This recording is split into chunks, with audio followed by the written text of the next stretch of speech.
Olá, professores! Quase na hora da nossa lição de número 4, que estaremos amanhã ensinando ela. No entanto, ainda temos um tempinho para você que conseguiu encontrar este vídeo da atividade para esta lição. Se você quiser, nós preparamos para você esta atividade que você pode imprimir. Se você não tiver possibilidade de imprimir para passar a sua lição, há como fazê-la também à sua classe, somente colocando talvez num quadro alguma coisa, ou até mesmo trazendo as palavras-chave a nível de instrução para o seu aluno. Então, essa atividade nós entendemos que seja, no princípio da aula, nós podemos perguntar essa questão que foi colocada, inclusive, pelo comentarista, lá naquelas palavras iniciais para os professores. Ele fez esta atividade, nós vamos tomar proveito dela e nós colocamos alguma coisa gráfica para você que possa fazer uso do gráfico, mas mesmo que não, você pode usar a mesma pergunta que o comentarista fez. E é baseado na graça, não é? Muitas vezes as pessoas entendem que a graça cobre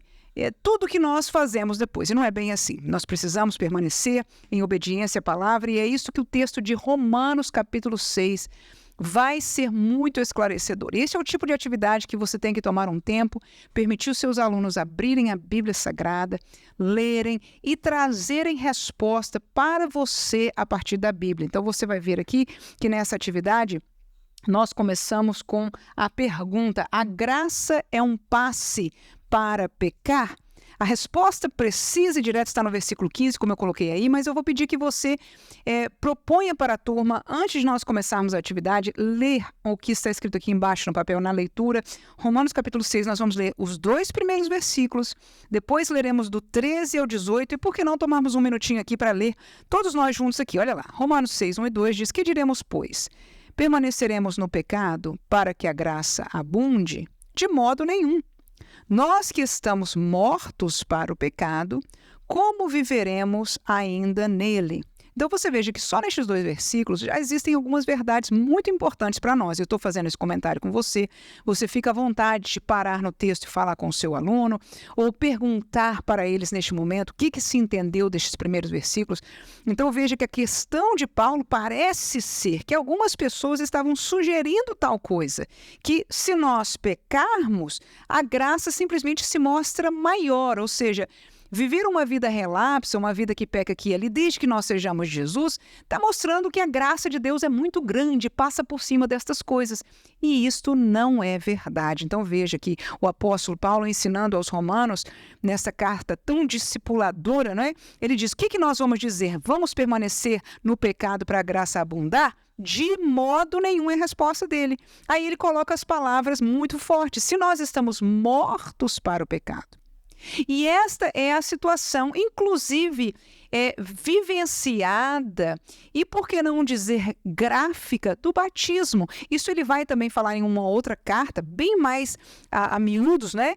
Da questão do batismo significar o sepultamento com Cristo. Então, quando nós entramos nas águas batismais, que é uma confissão, não é, da nossa fé, então nós somos mortos para o mundo e nós revivemos para Cristo. Mas mesmo antes de nós sermos batizados, quando nós aceitamos a Jesus, nós entramos nessa realidade espiritual de morrermos para o pecado, ou seja, nós nos separamos. Você sabe que a palavra morte na Bíblia tem o significado de separação. Então nós nos separamos do pecado, da vida de pecado. E aí ele pergunta: se nós estamos mortos, e neste sentido é um defunto mesmo, ou seja, separados de que não há mais vida, porque tem a morte de não haver mais vida, né? Se nós estamos mortos para o pecado, como viveremos ainda nele? Ou seja, não faz sentido. Então vamos ao texto de 13 ao 18, que diz o seguinte: tampouco apresenteis os vossos membros ao pecado por instrumento de iniquidade. Você pode parar e perguntar: o que são seus membros? O que tipo de pecado é esse? Desde a língua, o corpo, né? Toda a realidade do nosso corpo, as nossas mãos, os nossos sentidos, todos eles. Mas apresentai-vos, diz o texto, continuando aqui no versículo 13, a Deus, como vivos dentre mortos, e os vossos membros a Deus como instrumentos de justiça. Seguindo no versículo 14, diz: porque o pecado não terá domínio sobre vós, pois não estáis debaixo da lei, mas debaixo da graça. Então veja, que estar debaixo da graça significa que o pecado não tem domínio sobre nós, uma situação diferente da lei, que a pessoa, em seu poder, no sentido de decisão, somente tinha que decidir estar no caminho da obediência. No entanto, no tempo da graça, nós temos dentro de nós um poder divino na pessoa do Espírito Santo contra o pecado. A nossa natureza, algo lá espiritual lá dentro mudou, dando-nos esta autoridade espiritual. É isso que esse versículo está falando. Então, o pecado já não domina sobre nós, mas nós estamos, então, com esta liberdade de tê-lo, né, submisso a nós. No entanto, o fato dele não dominar não significa que a gente se sente de volta ou não com ele. A realidade que nós encontramos é que, mesmo que ele não tenha domínio, muitos de nós nos sentamos de volta com ele, tomamos cafezinho de volta com ele, convidamos ele para a nossa casa. É ou não é verdade? Então, é isso que o texto está falando ali no 14, né? Mas o poder está em nós. Vamos terminando aí com o versículo 15 até o 18. Pois que pecaremos porque não estamos debaixo da lei, mas debaixo da graça? E este é o versículo 15 que responde a pergunta lá de cima. Olha a resposta: de modo nenhum. Então, a graça é um passe, voltei aqui à nossa atividade. A graça é um passe livre para pecar? A resposta é bem clara aí: de modo nenhum. Olha o versículo 16, que é o mais importante. Eu até vou pedir para os alunos aqui nessa atividade no final explicarem com as suas próprias palavras. Mas vamos tentar não passar na frente aqui. Vamos fazer a leitura toda e depois voltamos na atividade. Então, versículo 16. Não sabeis vós que a quem vos apresentardes por servos... Olha, nós é que nos apresentamos a alguém por servos. Não sabeis vós que a quem vos apresentardes por servos para lhe obedecer, sois servos daquele a quem obedeceis, ou seja, você obedece, é servo daquele, né? Ou do pecado, ou seja, ou servimos ao pecado para a morte, ou da obediência para a justiça. Então, ou somos servos, eu estou explicando para você ter bem este entendimento, e depois permitir os alunos fazerem a sua apreciação, né? Então, olha lá. O texto diz claramente: você se torna servo de quem você obedecer. Então, se você obedecer o pecado que leva à morte, você é servo do pecado. Se você seguir a obediência, né, para a justiça, então você é servo da obediência. E a pergunta é: livremente, a quem você obedece? E o pecado aí teria a mesma palavra, ou seria o mesmo sentido do que da desobediência. Então, de um lado, a desobediência, ou o pecado, do outro lado, a obediência. Versículo 17 e 18. Mas graças a Deus, que tendo sido servos do pecado, um dia fomos, obedecestes de coração a forma de doutrina que fostes entregues.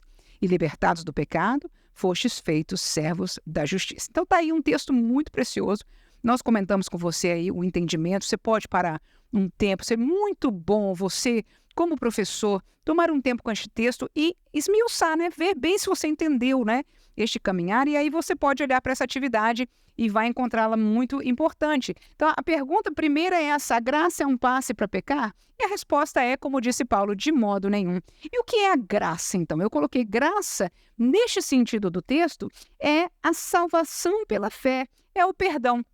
Então, a graça no tocante a isso aqui é o caminho da salvação, é a salvação pela fé, né? É ser perdoado. Então, esta graça permite-nos, né, pecar livremente? Claro que não. Aí você vai ver que de um lado nós colocamos a palavra obedecer e no outro lado nós colocamos a palavra desobedecer. Foi mais ou menos a orientação do nosso comentarista. Perguntar que faz, o que é obediência? Será que a obediência nos leva à salvação? E o texto do versículo 17 vai comprovar isso.